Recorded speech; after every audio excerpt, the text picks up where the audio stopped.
Hello बच्चों, good morning to all of you.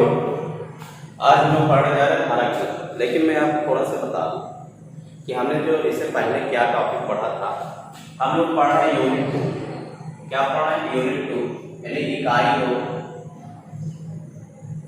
धारा विद्युत करंट इलेक्ट्रिसिटी लेसन जो कि क्या है 3 है। इस लेसन में हमने पढ़ा था इसके पहले वाले वीडियो में करंट के बारे में, वैद्युत धारा क्या होती है। तो हमने बताया कि क्या होती है वैद्युत धारा। आवेश प्रवाह की दर को क्या बोलते हैं? वैद्युत धारा कहते हैं। यदि किसी कंडक्टर या मान लिया कंडक्टर में करंट क्या फ्लो हो रही है, कांस्टेंट करंट फ्लो हो रही है, तो इसलिए फार्मूला लगाओगे आप I/Q/T। इसके लिए कांस्टेंट करंट की, और किसी में मान लिया जाए करंट क्या है, कांस्टेंट नहीं है, वेरिएबल है, समय के साथ बदल रही है, तो उसमें हम लोग कौन सा फार्मूला लगाएंगे? करंट का फार्मूला I/dQ/dt। हमने यहाँ पे पढ़ा था कि करंट का यूनिट क्या होता है। तो आपने करंट का यूनिट बताया था, एम्पियर होता है, या दूसरा यूनिट होता है क्या, कूलम पर सेकेंड। और करंट कैसी राशि होती है, तो हमने ये भी चर्चा किया था कि करंट अदिश राशि होती है। और फिर हमने इसमें ये भी क्लियर किया था करंट कितने प्रकार का होता है। तो आपने बताया करंट 2 प्रकार का होता है। कितने प्रकार का? 2 प्रकार का होता है। पहला आपने पढ़ा था करंट दिष्ट धारा। क्या पढ़ा? आपने बताया करंट 2 प्रकार का होता है, दिष्ट धारा, दूसरा क्या था, प्रत्यावर्ती धारा। क्या है? प्रत्यावर्ती धारा।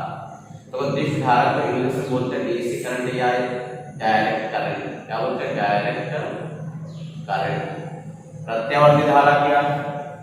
अल्टरनेटिव करंट इसको बोलते हैं, या तो एसी करंट बोलते हैं। देखो दिष्ट धारा जब हमें प्राप्त होती है, हमने बताया था किससे मिलती है? बैटरी से मिलती है।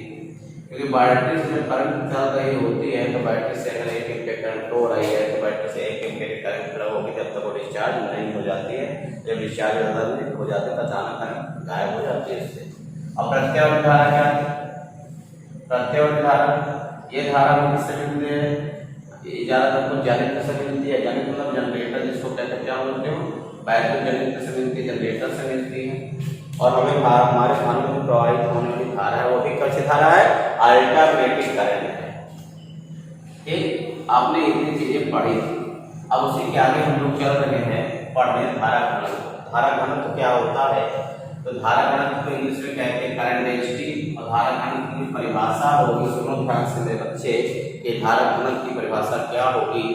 तो किसी चालक के एकांश अनुप्रस्थ परिच्छेद से लंबवत गुजरने वाली धारा को वैद्युत धारा कहते हैं। धारा घनत्व कहते हैं। क्या बोलते हैं उसको? धारा घनत्व कहते हैं। कैसे बोलते हैं? किसी चालक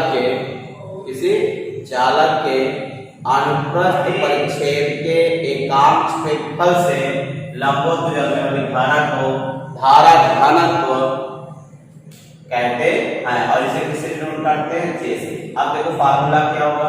मैंने बोला जैसे मान लिया क्या, ये कोई चालक है और चालक का अनुप्रस्थ क्षेत्रफल क्या, इसे कहते हैं अनुप्रस्थ परिच्छेद क्षेत्रफल। इसे कहते हैं वक्र पृष्ठ। इसे क्या बोलते हैं? वक्र पृष्ठ से बोलते हैं। और इसे क्या बोलते हैं? अनुप्रस्थ काट क्षेत्रफल। अनुप्रस्थ काट क्षेत्रफल। तो इसे चालक के अनुप्रस्थ क्षेत्रफल के, इसे चालक के एकांक अनुप्रस्थ क्षेत्रफल से, ठीक, इसे चालक के एकांक अनुप्रस्थ क्षेत्रफल से गुजरने वाली धारा को क्या बोलते हो? धारा घनत्व कहते हो। यहाँ मान लीजिए इसका क्षेत्रफल A है और इससे गुजरने वाली धारा I हो, तो एकांक क्षेत्रफल से गुजरने वाली धारा क्या होगी? A क्षेत्रफल से गुजरने वाली धारा I है, तो एकांक क्षेत्रफल से गुजरने वाली धारा क्या होगी? I/A होगी। और I/A को ये हम क्या बोलेंगे? धारा घनत्व का एक इसका फार्मूला हो गया J इक्वल I/A। क्या हो जाएगा? J equal I/A। बच्चों याद, धारा घनत्व का यूनिट क्या हो जाएगा? धारा घनत्व का यूनिट हो जाएगा एम्पियर। और क्या हो जाएगा? धारा घनत्व का मात्रक क्या हो गया? एम्पियर बटे मीटर स्क्वायर। क्या हो जाएगा? एम्पियर बटे मीटर स्क्वायर। क्योंकि ये क्या है, ये है धारा, धारा का मात्रक क्या होता है एम्पियर, और ये क्या है क्षेत्रफल, क्षेत्रफल का मात्रक क्या होता है मीटर स्क्वायर। तो यहाँ पे धारा घनत्व का मात्रक होगा तो एम्पियर पर मीटर स्क्वायर। और इसका डायमेंशनल फार्मूला क्या हो जाएगा दोस्तों, इसका डायमेंशनल फार्मूला आप निकाल सकते हो। डायमेंशनल फार्मूला हो जाएगा, देखो इसका केल्विन लिखो, ऊपर ले जाओ तो 1 - 2 हो जाएगा, और इसका एम्पियर क्या लिखो a। धारा घनत्व का डायमेंशनल फार्मूला हो गया m - 2। धारा घनत्व का सूत्र क्या है, J = I/a। ये फार्मूला तब लगाएंगे जब धारा किसी क्षेत्रफल के यानी अल्पस क्षेत्रफल में क्या होगी, लंबवत प्रवेश करेगी। अगर लंबवत प्रवेश ना कर किसी लंबी तरफ प्रवेश करेगी, मान लीजिए ये क्या है अल्पस क्षेत्रफल है और इसमें धारा, मान लो आप ये कह सकते हो ये धारा गुजर रही है, तो ये क्षेत्रफल क्या है, इस धारा से लंबवत नहीं है। तो हम क्या कहेंगे, इसके दो कंपोनेंट बनाएंगे। कंपोनेंट ये बनेगा क्षेत्रफल का, एक कंपोनेंट ये है थीटा, एक कंपोनेंट ये होगा जिसे कहेंगे a cos थीटा, और इसे क्या कहेंगे a sin थीटा। या फार्मूला बन जाएगा तो समीकरण में j = I/a cos थीटा। मतलब यहाँ पे देखो बोला गया कि धारा क्या होनी चाहिए, धारा जो होगी वो क्षेत्रफल के लंबवत गुजरने होनी चाहिए। तो अगर a ये आपने क्षेत्रफल लिया, पहले देखो यहाँ पे आपने ये क्षेत्रफल लिया, अंतर क्षेत्रफल ये है, अब इसमें धारा जा रही है जो लंबवत नहीं है, इसे एकल पे है। तो इस कंडीशन में क्या होगी, इस कंडीशन में हम क्षेत्रफल के दो टुकड़े बना सकते हैं। टुकड़ा होगा इधर वाला a cos थीटा और एक टुकड़ा इधर होगा a sin थीटा।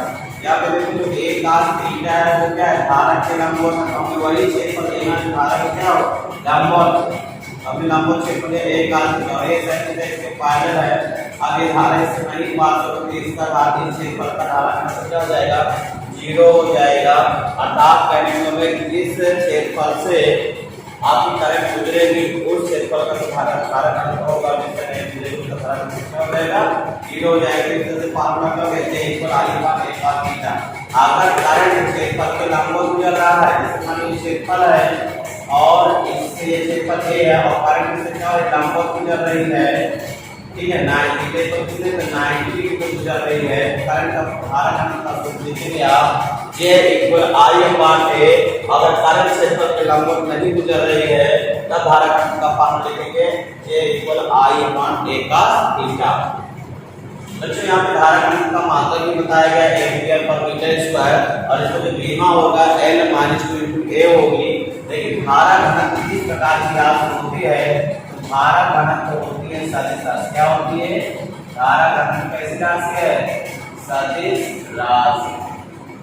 क्या है, सदिश राशि।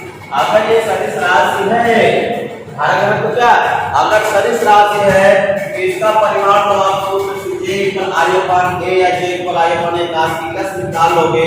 सदिश राशियां जो होती हैं उनके पास परिमाण और दिशा क्या होता है, दोनों होता है, परिमाण और दिशा दोनों होता है। तो परिमाण को आप निकाल लोगे सूत्र से J = I/a। इसकी दिशा कैसी होती है, तो मेरे बच्चे याद रखना, इसकी दिशा हमेशा धारा की दिशा में होगी। धारा घनत्व की दिशा कैसी होगी, धारा घनत्व की दिशा, धारा घनत्व की दिशा सदैव धारा की दिशा में होती है, धारा की दिशा में होती है। अरे एक बार फिर मैं थोड़ा सा चर्चा करूँ, अगले टॉपिक में चलता हूँ। हमने धारा घनत्व के बारे में पढ़ा। धारा घनत्व होता क्या है, किसी चालक के एकांक अनुप्रस्थ परिच्छेद से गुजरने वाली धारा, एकांक अनुप्रस्थ परिच्छेद के लंबवत गुजरने वाली धारा को धारा घनत्व कहते हैं। इसका फार्मूला है J = I/a या J = I/a cos थीटा, और इसका फार्मूला इसका जो सूत्र होगा, इसका जो मात्रक होगा ampere per metre square, dimension होगा L - 2a। धारा घनत्व एक सदिश राशि होती है और इसकी दिशा सदैव क्या होगी, धारा की दिशा में होगी या धन आवेश के गति की दिशा में होगी। बच्चों ये था धारा घनत्व के बारे में। अब थोड़ा सा बात करेंगे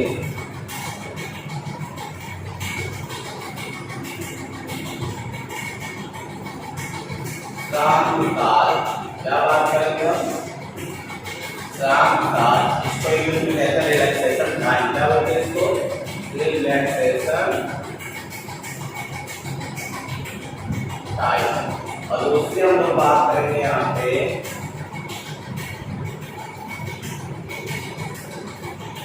माध्यम मुख्य पल, माध्यम पल थ्री पास है, एवरेज थ्री पास, एवरेज थ्री पास। ठीक, तो काम काल क्या होता है बच्चों? कोई भी कंडक्टर यानी कंडक्टर के पास हम किसी भी मतलब पदार्थ को कंडक्टर क्यों कहते हैं? आपने सुना होगा ना कि कंडक्टर के वस्तु को अकॉर्डिंग टू चालकता यानी चालकता के आधार पर हम लोग पदार्थों को तीन भागों में बांटते हैं। इसमें चालक में, अचालक में और अर्धचालक। तो हम किस धातु को चालक कहेंगे? तो हम लोग कहते हैं चालक की परिभाषा में क्या बताते हैं कि जिसमें मुक्त इलेक्ट्रॉनों की संख्या क्या होती है? अधिक होती है, और जिसमें करंट इजीली फ्लो होता है उसे हम कहते हैं चालक। यानी चालक में होता क्या है मेरे बच्चों? चालक में मुक्त इलेक्ट्रॉनों की संख्या बहुत अधिक होती है। चालक में क्या होता है? मुक्त इलेक्ट्रॉनों की संख्या बहुत अधिक होती है। मैं दिखा रहा हूँ यहाँ पे चालक। चालक का एग्जाम्पल देखते हैं, सोना होता है, चांदी होता है, लोहा होता है, एल्युमिनियम होता है, कॉपर होता है। ये सब क्या है? चालक है, क्योंकि इसमें करंट बहुत इजीली फ्लो होती है। करंट इजीली फ्लो क्यों होती है? क्योंकि इसके पास मुक्त इलेक्ट्रॉनों की संख्या बहुत अधिक होती है। मुक्त इलेक्ट्रॉन किसे कहते हो? मुक्त इलेक्ट्रॉन उसे कहते हैं जिसकी पकड़ नाभिक से क्या होती है? इस पर कह सकते हो नाभिक की पकड़ क्या होती है? बहुत कमजोर होता है, उसे हम क्या बोलते हैं? मुक्त इलेक्ट्रॉन। जैसे आपने देखा एक चालक हमने लिया और उसमें कुछ इलेक्ट्रॉन, ये चालक है और चालक के अंदर होता क्या? बहुत सारे मुक्त इलेक्ट्रॉन होते हैं, बहुत सारे मुक्त इलेक्ट्रॉन होते हैं। ये इलेक्ट्रॉन शो करके इलेक्ट्रॉन सब इलेक्ट्रॉन शो करके बहुत सारे इलेक्ट्रॉन है। तो चालक के अंदर बहुत अधिक इलेक्ट्रॉन होते हैं। तो ये इलेक्ट्रॉन होता क्या है? रैंडमली क्या करते हैं? मूव करते रहते हैं। रैंडमली मतलब अनियमित गति करते रहते हैं। कोई इलेक्ट्रॉन इधर जा रहा है, कोई इलेक्ट्रॉन इधर जा रहा है, कोई इधर जा रहा है, जैक मोशन करते रहते हैं। यदि अगर मैं एक इलेक्ट्रॉन की गति की बात करूं, या फिर कोई इलेक्ट्रॉन कभी इधर जा रहा है, कभी इधर आ रहा है, कभी इधर जा रहा है, कभी इधर आ रहा है, कभी इधर जा रहा है, यदि ये इलेक्ट्रॉन आपस में टकराते रहते हैं, आपस में टकराते रहते हैं और इनकी संख्या लगातार बदलती रहती है। तो देखो यहाँ पे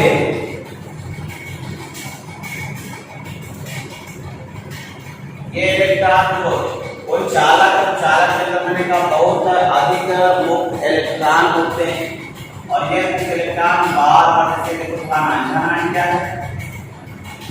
यानी चालक के अंदर प्रत्येक पदार्थ परमाणु से मिलकर बना होता है। परमाणु जब एक इलेक्ट्रॉन निकल जाते हैं, परमाणु से कोई इलेक्ट्रॉन निकलने से कोई परमाणु है और इससे एक इलेक्ट्रॉन निकलेगा, इस परमाणु क्या हो जाएगा? प्लस आ जाएगा। परमाणु का बोलने लगते हैं, आयन बोलने लगते हैं। बच्चों यहाँ पे शांतिकाल है, ये इलेक्ट्रॉन जब मान लो एक परमाणु निकलकर दूसरे से टकराता है, दूसरे परमाणु क्या होता है? टकराता है, इनके बीच में लगता समय क्या होता है? शांतिकाल कहलाता है। मतलब ये इलेक्ट्रॉन निकलकर इससे टकराया। अब परिभाषा कैसे देंगे शांतिकाल का? यानी कि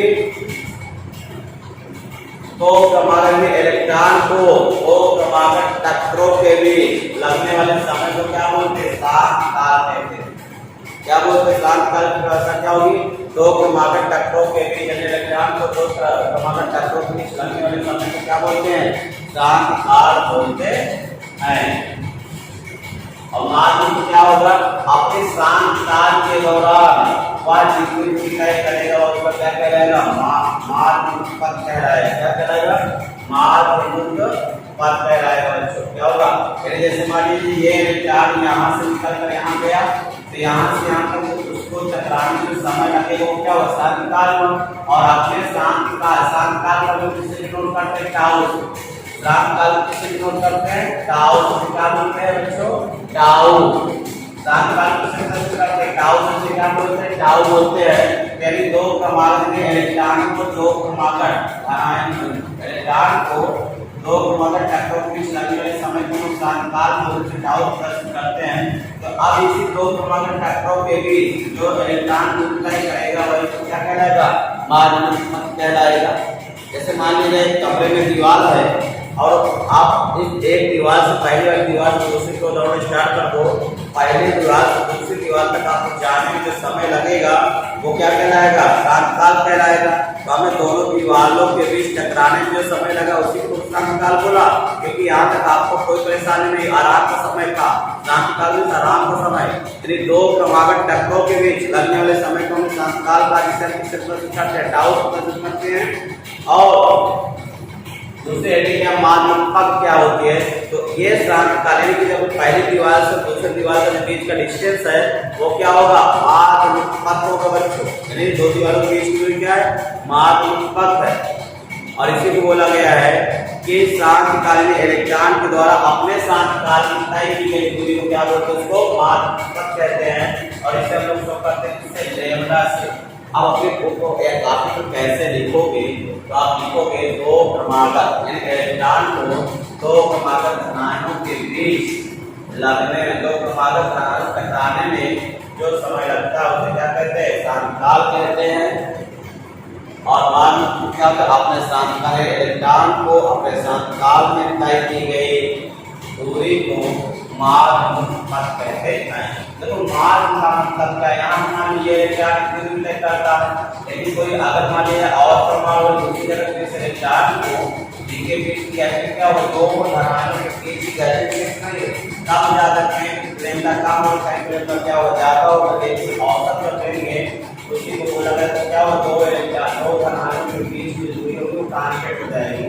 तो इसलिए लिखा गया माध्यमिक पथ, क्या लिखा गया, माध्यमिक पथ।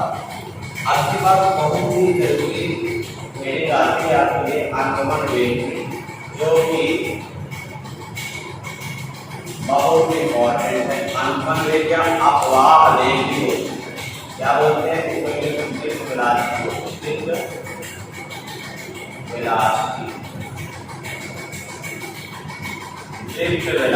या आगमन वेग। और एक दूसरा नाम इसका क्या, अपवाह वेग भी बोलते हैं। तो देखो जैसे मान लीजिए क्या ये कंडक्टर है, ये क्या है, ये है कंडक्टर।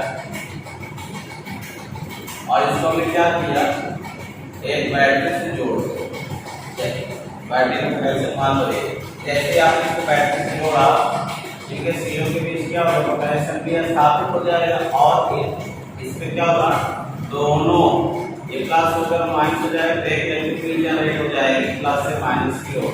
इलेक्ट्रिक फील्ड डायरेक्शन में कैसे होगी, प्लस से माइनस की ओर होती है। बच्चों ध्यान देना कि इलेक्ट्रिक फील्ड यानी बैटरी छेद का दिशा होगा हमेशा खाना जैसे क्या होता है, फिर आवेश की ओर। जैसे ही आप बैटरी चालक को इस बैटरी के क्या किया, या कह सकते हो जैसे इस चालक सिरों के बीच आपने पोटेंशियल भी स्थापित किया बैटरी की सहायता से, वैसे ही इलेक्ट्रॉन क्या होंगे, बैटरी क्षेत्र की विपरीत दिशा में गतिमान हो जाएंगे। इलेक्ट्रॉन क्या होगा, बैटरी क्षेत्र की विपरीत दिशा में गतिमान हो जाएंगे। मालूम है सबका क्या, इलेक्ट्रॉन को सब इलेक्ट्रॉन क्या होंगे, बैटरी क्षेत्र की विपरीत दिशा में गतिमान हो जाएंगे। यानी इसका मतलब क्या है, इलेक्ट्रॉन क्या लिखा है, मैंने इलेक्ट्रॉन लिखा। और इलेक्ट्रॉन के अंदर क्षेत्र की विपरीत दिशा में एक लीनियर वेग से क्या हो जाता है, गतिमान हो जाते हैं। और इसी लीनियर वेग को हम क्या कहते हैं, वेलोसिटी कहते हैं। और इसका जो गतिमान होता है लगभग 10 की पावर -4 मीटर पर सेकंड होता है। यानी अनुमान वेग की जो वैल्यू होगी अब इस ऑर्डर ऑफ मैग्नीट्यूड में होगा 10 की पावर -4 मीटर पर सेकंड में होगा। ये 2 × 10 की पावर -4 हो सकता है, 3 × 10 की पावर -4 हो सकता है, या 0.0002 हो सकता है। यानी इसका जो पावर होगा वो 10 की पावर -4 में ही होगा, 2.10 की पावर -4 मीटर पर सेकंड। अब आगमन वेग की परिभाषा क्या लिखे, अपनी कापी पर कैसे लिखोगे, तो आप इस तरह लिखोगे कि क्या लिखेंगे, लिखोगे कि जैसे ही चालक के सिरों के बीच विभवांतर स्थापित किया जाता है, एक या बैटरी क्षेत्र की उपस्थिति में, या कह सकते हो जैसे चालक के सिरों के बीच विभवांतर स्थापित किया जाता है, वैसे ही इलेक्ट्रॉन बैटरी क्षेत्र की विपरीत दिशा में एक नियत वेग से गतिमान हो जाते हैं। इस नियत वेग को ही अनुगमन वेग Vd कहते हैं। क्या बोलते हैं अनुगमन वेग को? Vd कहते हैं। ये अनुगमन वेग की परिभाषा है। अब हम लोग फार्मूला डेरिवेट करेंगे अनुगमन वेग के लिए। मान लेते हैं कि इस चालक केंद्र में इलेक्ट्रॉनों की संख्या क्या है? Capital N. कितने इलेक्ट्रॉन की संख्या है? मुक्त इलेक्ट्रॉनों की संख्या क्या है? कैपिटल एन है।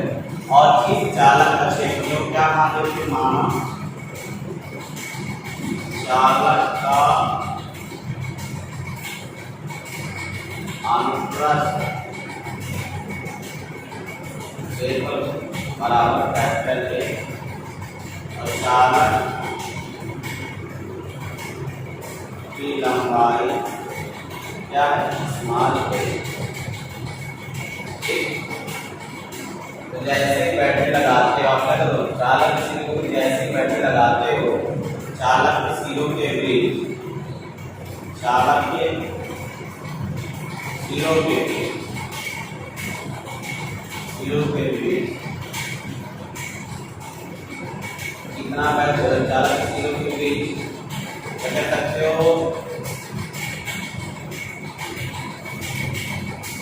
बैटरी क्षेत्र, चालक में बैटरी क्षेत्र। यहाँ पे देखो पोटेंशियल आपने एक बैटरी को लगाया, वैसे इसके सिरों के बीच पोटेंशियल क्या भी आ गया, और इन दोनों सिरों के बीच जो लंबाई है आपने सपोज कर रखी हो क्या है?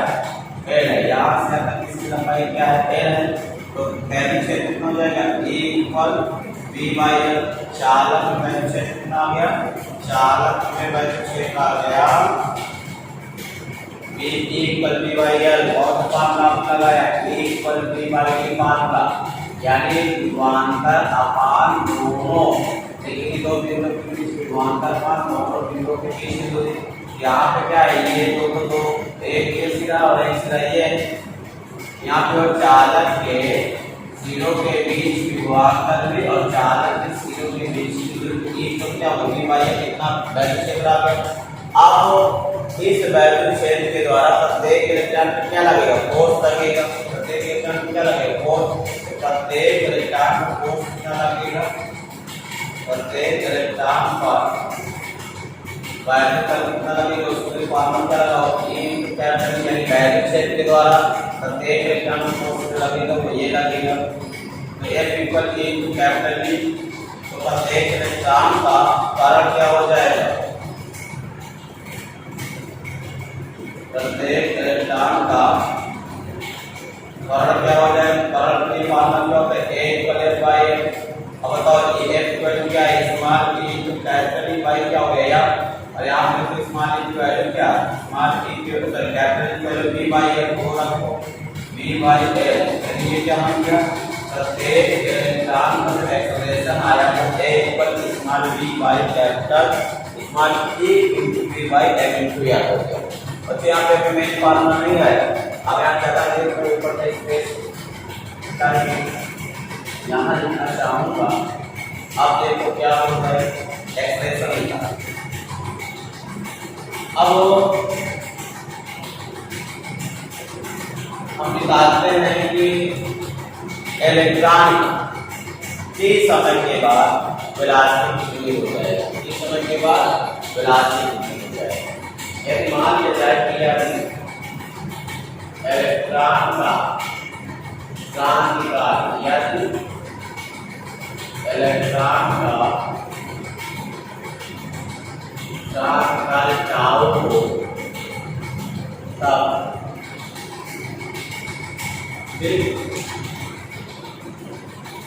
तो प्रत्येक को पहले इलेक्ट्रॉन का क्रांतिकाल V1 क्या हो जाएगा? 14,000 का प्रदर्शन करिए G पर U1 प्लस A2 टाउ। या ऐसे देखो यहाँ पे मत लिखो, हम यहाँ निकाल रहे हैं कि मान लीजिए पहले इलेक्ट्रॉन का जो क्रांतिकाल है वो क्या? वो टाउ ठीक है। तो V1 इक्वल क्या हो जाएगा, सब इलेक्ट्रॉन का टाउ सेकंड बाद वेलोसिटी का पर इलेक्ट्रॉन का प्रथम इलेक्ट्रॉन का V1 equal U1 plus tau 1 हो जाएगा। इसी प्रकार आप निकाल सकते हो दूसरे इलेक्ट्रॉन की वेलोसिटी टाउ सेकंड बाद। यहाँ पे टाउ क्या है, पहले इलेक्ट्रॉन का सान निकाल और यहाँ पे ये पूरा सेल टाउ हो जाएगा। इस प्रकार आप तीसरे इलेक्ट्रॉन की निकाल सकते हो। तो कैसे करता प्रथम समीकरण है V equal U plus AT, क्या है V equal U plus AT। अरे जैसे ही आपने पहले क्या था, पहले इलेक्ट्रॉन किसी स्पीड वेग से चल रहा था, भाई क्या होता है कि इसी कंडक्टर के अंदर ठीक, अभी आपने बैटरी नहीं लगाई है, आपने अभी सीओपी विमानतल स्थापित नहीं किया ठीक, ताकि इलेक्ट्रॉन इसके अंदर क्या होते हैं, मूव करते रहते, ताकि इलेक्ट्रॉन को कुछ न कुछ वेलोसिटी होती है, लेकिन इन इलेक्ट्रॉनों का जो डायरेक्शन होता है वो फिक्स नहीं होता। जैसे मान लीजिए पहला इलेक्ट्रॉन इसकी वेलोसिटी क्या U1, दूसरे इलेक्ट्रॉन की वेलोसिटी U2 और तीसरे इलेक्ट्रॉन की वेलोसिटी क्या U3 है। इसी तरह इसमें और सारे इलेक्ट्रॉन होंगे है ना, तो सभी के उसके बाद चौथा इलेक्ट्रॉन की वेलोसिटी U4 हो जाएगा। ये वेलोसिटी किसके कारण है, वो उष्मा के कारण, एटमॉस्फेयर में जो टेम्परेचर होता है उसके कारण से वेलोसिटी है। भाई एटमॉस्फेयर का कुछ न कुछ टेम्परेचर, जैसे मान लीजिए मेटल है और एक कहीं पड़ा हुआ है, तो उस जगह के कुछ न कुछ टेम्परेचर होगा, उस टेम्परेचर के कारण इसका क्या करेगा, ये एनर्जी गेन कर लेगा और इसके अंदर इलेक्ट्रॉन जब वो भी एनर्जी लेगा तो क्या हुआ, चलना स्टार्ट कर देगा। लेकिन इस समय पे इनकी क्या है, इनका जो डायरेक्शन है वेलोसिटी का, चलने की जो दिशा वो फिक्स नहीं है। अब इसके पास पहले से वेलोसिटी U1 है, आपने जैसे सिर्फ क्या किया, विमानतल स्थापित किया, तो ये क्या हुआ, एक निश्चित दिशा में गतिमान हो गए। अब निश्चित दिशा में आप गतिमान हो गया तो मान लिया जाए, तो तब इसकी पहले वाली वेलोसिटी क्या हो जाएगी, टाउ 1 सेकंड बाद। अगर मान लीजिए पहले वाले इलेक्ट्रॉन का सान निकाल के टाउ 1 है और वो a एक्सेलरेशन से चल रहा है, a एक्सेलरेशन चल रहा है, तो टाउ 1 सेकंड बाद इसकी वेलोसिटी क्या हो जाएगी, पहले क्या था U1, तो इसकी वेलोसिटी उसमें ऐड हो जाएगी ना, V1 equal U1 plus AT tau 1 हो जाएगा और दूसरे इलेक्ट्रॉन की वेलोसिटी हो जाएगी दूसरे इलेक्ट्रॉन का। इसी तरह आप सभी इलेक्ट्रॉन की वेलोसिटी फाइंड कर सकते हो ठीक। अब देखो औसत वेग निकालने का, औसत वेग कितना हो जाएगा, औसत ये एवरेज वेलोसिटी कितनी हो जाएगी।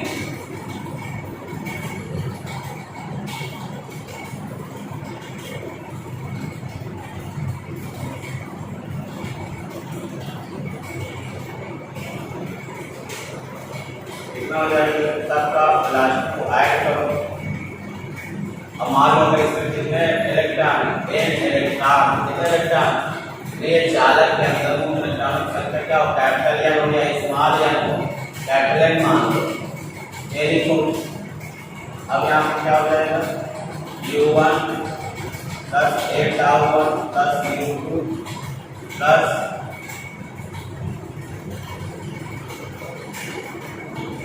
U2 प्लस कर लीजिए U3, तो a टाउ 3 प्लस हो जाएगा a3 प्लस a2 टाउ 3। भाई क्या हो जाएगा यार, डाटा आगे भी आप लिख सकते हो। भाई क्या हो गया,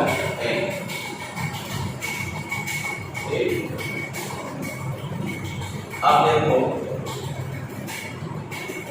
यहाँ पे कोई U1 plus U2 plus U3 भाई यार इक्वल यहाँ पे कर लेंगे plus a tau 1 plus a tau 2 plus a tau 3 plus by n। यहाँ पे ये क्या है, औसत ऊष्मीय वेग। और देखो औसत ऊष्मीय वेग का मतलब होता है यहाँ पे किसी इलेक्ट्रॉन का जो वेग है की दिशा है, वो जो चलने की दिशा वो फिक्स नहीं है, इसलिए इसका औसत ऊष्मीय वेग क्या हो जाएगा, 0 हो जाएगा। और औसत ऊष्मीय वेग क्या होगा, 0 हो जाएगा। मतलब जब किसी चालक से कभी कोई विभवांतर स्थापित नहीं होता है, उस कंडीशन में इसके अंदर जो इलेक्ट्रॉन की गति होती है वो रैंडमली होती है, अनियमित होती है, जिसके कारण इसका औसत ऊष्मीय वेग क्या होता है, 0 होता है। इसीलिए जब किसी चालक किसी के बीच बैटरी नहीं लगाते तो इसमें जो धारा का मान होगा वो क्या होगा, 0 होगा। जैसे अभी आप मान लीजिए जिस बेंच पे लोहे की बेंच है उस पर आप बैठे हो, अब उसमें बैठने तो लगा नहीं, लेकिन अब भी इलेक्ट्रॉन फ्लो हो रहा है, लेकिन आपको करंट नहीं लग रहा है। क्यों नहीं लग रहा है? क्योंकि उस समय उसमें जो इलेक्ट्रॉन मोशन कर रहा है उसकी कोई डायरेक्शन फिक्स नहीं है, अभी उसकी करंट क्या है? जीरो है। ठीक, तो इसलिए कहा जाता है कि इस मुख्य इलेक्ट्रॉन के गति होने के कारण धारा नहीं प्रवाहित होगी, क्योंकि इलेक्ट्रॉन की गति कैसी आने की गति है, इसलिए। ठीक, अब यहाँ तक कोई क्या हो जाएगा? जीरो हो जाएगा। क्या हो जाएगा? जीरो हो जाएगा, तो हो गया जीरो। अब यहाँ पर देखो ए कॉमन लेवल क्या होता है? Tau 1 plus tau 2 plus tau 3 plus dash by क्या है? ये क्या है आपका औसत वेग। डियर स्टूडेंट्स, देखो E1 plus E2 plus V/3 pi है, that is a tau 1 plus a tau 2 plus a tau 3 plus that is pi है। यहाँ पे देखो E1 plus E2 by 3 pi that is ये है क्या? ये इसको बोलते हैं थर्मल स्पीड, उसमें चाल करो या उसमें वेग भी कहते हैं। यहाँ पे है क्या? देखो मैं इस फिगर के माध्यम से आपको समझाना चाह रहा हूँ, आप यहाँ पर देखना है। देखो every surface transmit by the electron. अगर कोई कंडक्टर है तो कंडक्टर के पास क्या होते हैं? मोर फ्री इलेक्ट्रॉन्स होते हैं, बहुत अधिक इलेक्ट्रॉन्स होते हैं। तो कंडक्टर के अंदर क्या होता है? बहुत इलेक्ट्रॉन होता है। यहाँ पे रेड पॉइंट्स लिखा है इलेक्ट्रॉन को, और ये इलेक्ट्रॉन इस कंडक्टर के अंदर मूव करेगा, चलेगा। क्यों चलेगा? यहाँ पर अभी आपने कोई पोटेंशियल नहीं दे रखा है, फिर क्यों चलेगा? इसलिए चलेगा क्योंकि यहाँ पर एटमॉस्फेयर है। यहाँ पे क्या है? एटमॉस्फेयर जो होगा, जो वातावरण होगा, उसका कुछ ना कुछ क्या होगा? टेम्परेचर होगा, और उस टेम्परेचर के कारण ये कुछ ना कुछ क्या करेगा? एनर्जी एब्जॉर्ब कर लेगा इलेक्ट्रॉन, और ये इलेक्ट्रॉन उस ऊष्मा को लेने के बाद क्या करेगा? कंडक्टर के अंदर मोशन करने लगेगा। कोई इलेक्ट्रॉन इधर चलेगा, कोई इलेक्ट्रॉन इधर चलेगा, कोई इलेक्ट्रॉन इधर चलेगा, कोई इलेक्ट्रॉन इधर चलेगा। इनका भाई फ्री क्यों कह रहे हो? फ्री तो इसलिए है ना क्योंकि ऊपर किसी का फाउंडेशन है ही नहीं। तो फाउंडेशन नहीं है तो बताओ क्या एक डायरेक्शन में चलेगा? आपको अगर फाउंडेशन ना हो, छोड़ दिया जाए कि स्कूल जाना है और घर का कोई डर ना हो, तो क्या आप स्कूल सीधा आओगे? पूरा मजा रास्ते का लेते हुए आओगे, तो फ्री हो जाओगे ना। वहाँ पे गार्जियन का आपका फाउंडेशन इसमें चलते और सीधा आप स्कूल पहुंचते हो। यहाँ पे इलेक्ट्रॉन का क्या है? कोई फाउंडेशन नहीं, ये फ्री है। इनका डायरेक्शन क्या है? रैंडमली है, इधर भी जा सकता है कंडक्टर के अंदर। इसीलिए इनका जो टोटल चाल होता है वो क्या होता है? जीरो हो जाता है। इसको क्या लिखेंगे? जीरो लिखेंगे। प्लस यहाँ पे कॉमन लाइन क्या होगा? Tau plus tau 2 plus tau 3 divided by r, और नेक्स्ट लाइन में हम लिखेंगे a। देखो यहाँ पे ध्यान देना मेरे बच्चों, tau 1 plus tau 2 plus tau 3 divided by या इसको हम लिख सकते हैं, क्या लिख सकते हैं? टाउ। क्या लिख सकते हैं? टाउ। यहाँ पे टाउ क्या होगा? औसत चाल होगा। अब यहाँ पर एक टाउ और ये हो गया इधर औसत वेग क्या होगा? वेलोसिटी हो गई। एक वेग को अपने पानी का रखते हैं क्या है? Small e capital E by small m, और यहाँ पे क्या हो जाएगा? टाउ। यहाँ से आपने अनुबंध वेग का फॉर्मूला इसके टर्म में प्राप्त कर लिया, इलेक्ट्रिक फील्ड के टर्म में प्राप्त कर लिया। अब एक की जगह पे हम लोग यूज कर सकते हैं v बाई r, क्या लिख सकते हैं? v by a। ये हो गया वेलोसिटी फार्मूला। आप कह लो औसत काल के पदों में, या कह लो कि आपका वेग का फार्मूला इलेक्ट्रिक फील्ड के पदों में भी है और पोटेंशियल के पदों में क्या है। यहाँ पे आप देख रहे हो कि जो ड्रिफ्ट वेलोसिटी होती है वो इलेक्ट्रिक फील्ड क्या है? देखो यहाँ पे एक इलेक्ट्रॉन का चार्ज क्या होगा मेरे बच्चों? कांस्टेंट होगा ना। कितना होगा? 1.6 × 10⁻20, और एक इलेक्ट्रॉन का मास भी कांस्टेंट होता है 9.1 × 10⁻31। और यहाँ पे इलेक्ट्रिक फील्ड जो आपने यहाँ पे टाउ चक्रों का या औसत ले ले तो औसत क्या होगा? कांस्टेंट हो जाएगा। तो अगर इस कांस्टेंट का टाउ से प्रोपोर्शनलिटी आएगी, वेरी डायरेक्टली प्रोपोर्शनल मींस जैसे चालक के सिरों के बीच आप पोटेंशियल क्या करोगे? जैसे चालक के सिरों के बीच वैल्यू क्षेत्र आप क्या करोगे? बढ़ाते जाओगे, वैसे वैसे इनकी स्पीड क्या होगी? बढ़ती जाएगी। स्पीड क्या होगी? बढ़ती जाएगी। तो यहाँ से एक नया वर्ड आया क्या है? इलेक्ट्रॉनिक आवेश की गतिशीलता, आवेश की गतिशीलता, मोबिलिटी ऑफ चार्ज को बोलते हैं। ये क्या है? मोबिलिटी। क्या है? मोबिलिटी, मोबिलिटी है। अब मोबिलिटी है, क्या होती है मोबिलिटी? देखो इसके नाम पर चल रहा हो गतिशीलता, यानी गति करने की क्षमता। तो गति करने, इलेक्ट्रॉन गति करने की क्षमता किस पर डिपेंड कर रही है? इलेक्ट्रिक फील्ड पर। तो अब बताओ क्या बोला क्या? जैसे जैसे आप इलेक्ट्रिक फील्ड बढ़ाओगे, जैसे जैसे आप इलेक्ट्रिक फील्ड बढ़ाओगे, वैसे वैसे इलेक्ट्रॉन का अनुगमन वेग बढ़ता जाएगा। तो अब जैसे आप प्रतिरोध हटाओगे, कांस्टेंट लाओगे म्यू, और इसी म्यू को बोला गया है गतिशीलता। क्या बोला गया है? आवेश की गतिशीलता। तो म्यू इक्वल फार्मूला क्या हो जाएगा बच्चों? Vd by capital E। क्या हो जाएगा? Mu equal Vd by capital E। ये आ गया फार्मूला आवेश की गतिशीलता का। यहाँ पे इसका यूनिट क्या हो जाएगा? तो क्या यूनिट क्या हो जाएगा? ओ क्या है? मीटर पर सेकंड में स्पीड है, और इसकी क्या लिखी है? Electric field. और इलेक्ट्रिक फील्ड का फॉर्मूला क्या हो जाएगा? यूनिट वोल्ट पर, वोल्ट पर क्या हो जाएगा? मीटर। तो यहाँ पे देखो क्या हो जाएगा? Meter square upon volt into second. या दूसरा यूनिट आप लिख सकते हो न्यूटन के टर्म में, न्यूटन पर कूलॉम को इससे भी आप बना सकते हो। तो ये क्या आ गया? इसका डायरेक्ट यूनिट आ गया। मीटर क्या है? Meter upon volt into second. बच्चों नेक्स्ट जो वीडियो होगी वो बनेगा अनुगमन वेग और वैद्युत धारा में संबंध और उनके नियम का सत्यापन। ये बहुत ही इंपॉर्टेंट वीडियो होगी, तो जरूर वीडियो को मिस मत करिएगा, जरूर देखिएगा।